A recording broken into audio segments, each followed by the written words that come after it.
Hey everybody, this here's Big Will, and we are actually not playing D&D tonight. We had 3 out of our 5 guys had something come up or had the sniffles or something happened. So rather than trying to do a dungeon crawl with just 2 out of 5 guys, we decided to skip it. But I thought I'd go ahead and go live and show you guys the tool that I've been using for the Dungeons and Dragons, and also how I'm going to be using it in the future. I figured out a way I can actually do some more stuff with it. So what I'm going to do is basically share my screen and show you what I got going on. So you know what? I'm going to go full screen on this. So this is Incarnate, and you can create different maps and such, and it's really fun tool.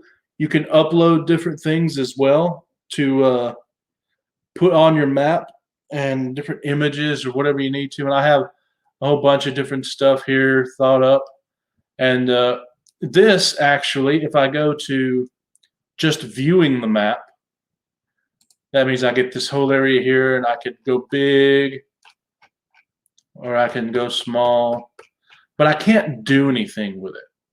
But if I were to back out and go to edit the map, let it load up here, and there we go. Okay, so this is how the map looks when you're working on it.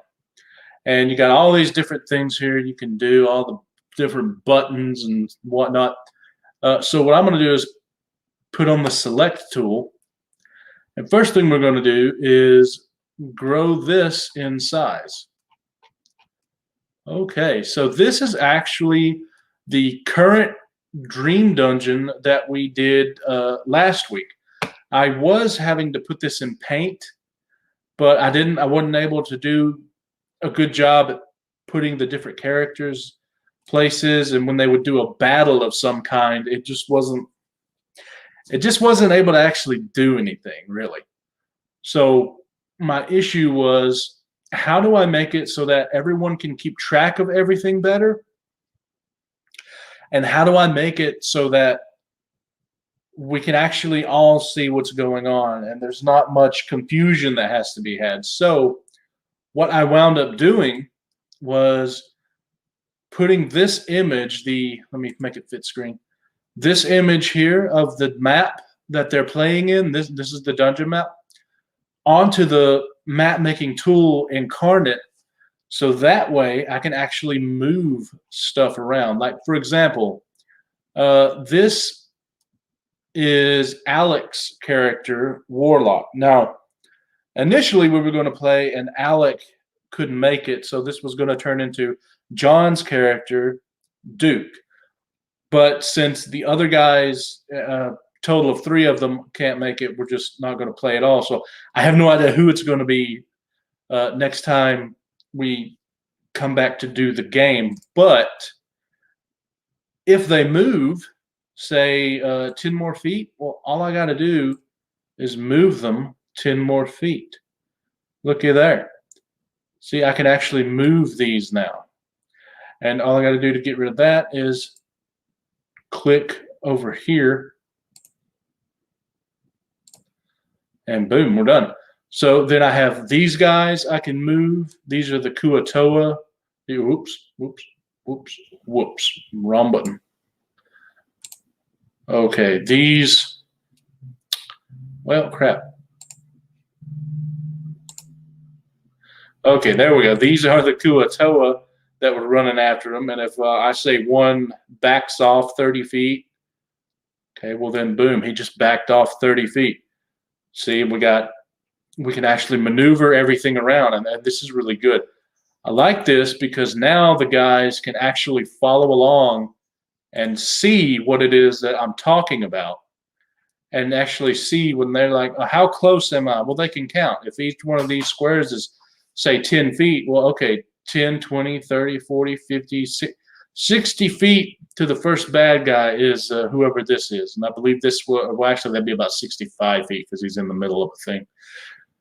So who is this? Well, that would be, I believe that was our Daymare's character. And then, of course, we have the other two right here. And so I can actually move these along, and I could just back out, make it fit screen. And then let's say they want to move down to right here where they've been before. Well, I can just zoom in, and wherever I have the cursor is where it'll actually zoom in on. So then I can move around. And wouldn't it be great if when we were doing the fight in here, if I could have done this and then said, okay, we're going to have this guy's here, and then this guy's here, and this guy's going to be over here. Wouldn't that have been a lot better? I think it would have been a lot better. And then, once I'm done with that and say, okay, this guy's defeated, well, I just click here. Boom, he's gone off the map. He is completely defeated. And then I could go to the select tool and it won't have that shadow of the other one. And then it's really simple to clear the battlefield, just delete the characters off the map. So I think this is a much better way to use the incarnate tool to go through the dream dungeon. And I think we could actually do it when we're having like a regular old battle. Because I'll just show you here. Let's, okay.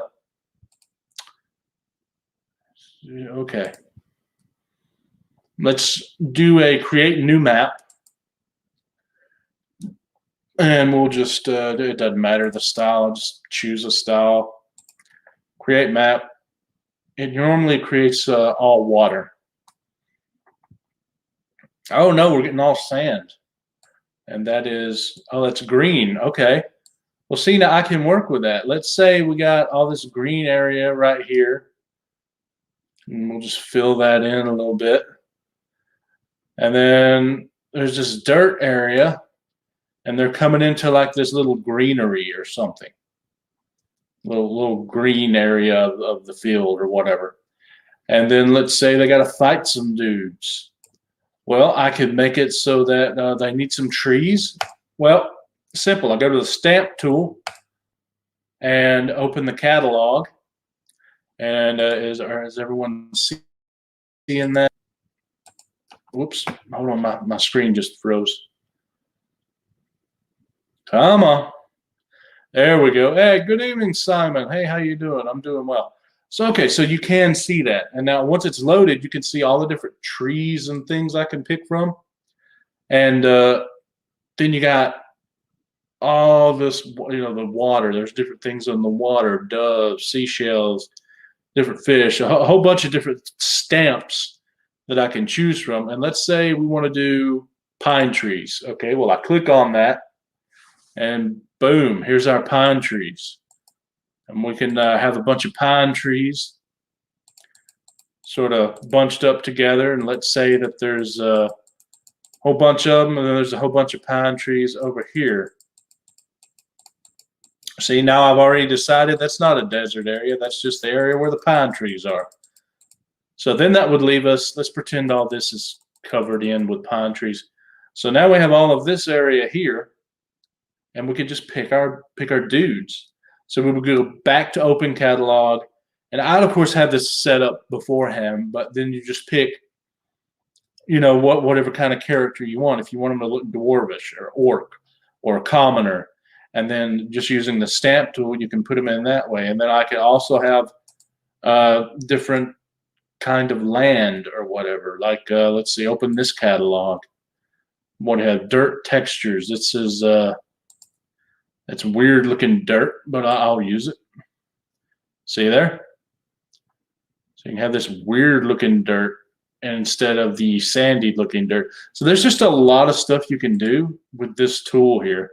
And it's really easy to just say you want to delete something.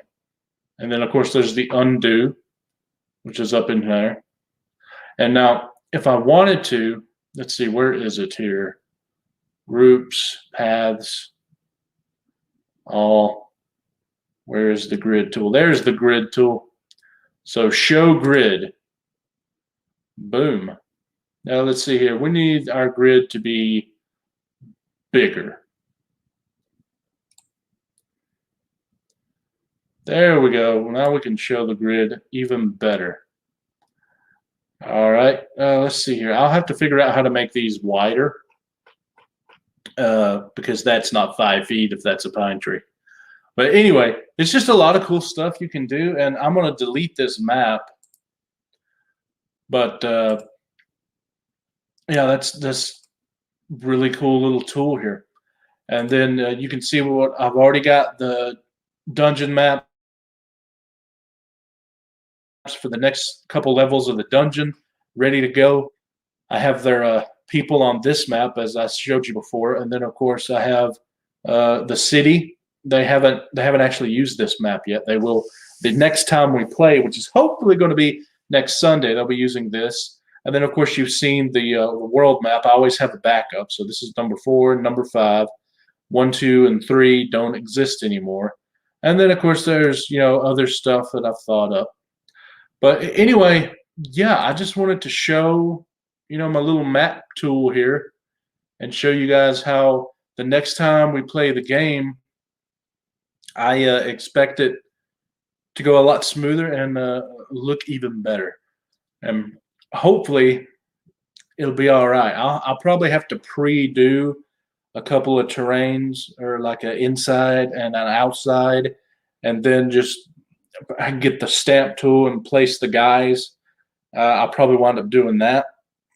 But my hope is that it just makes it better and more immersive for everyone that's playing, anyone that's watching, and it's more fun for me when I can see them and they know they can see everything. And it's not, theater of the mind is great where you just explain it and tell them and it's all in your head.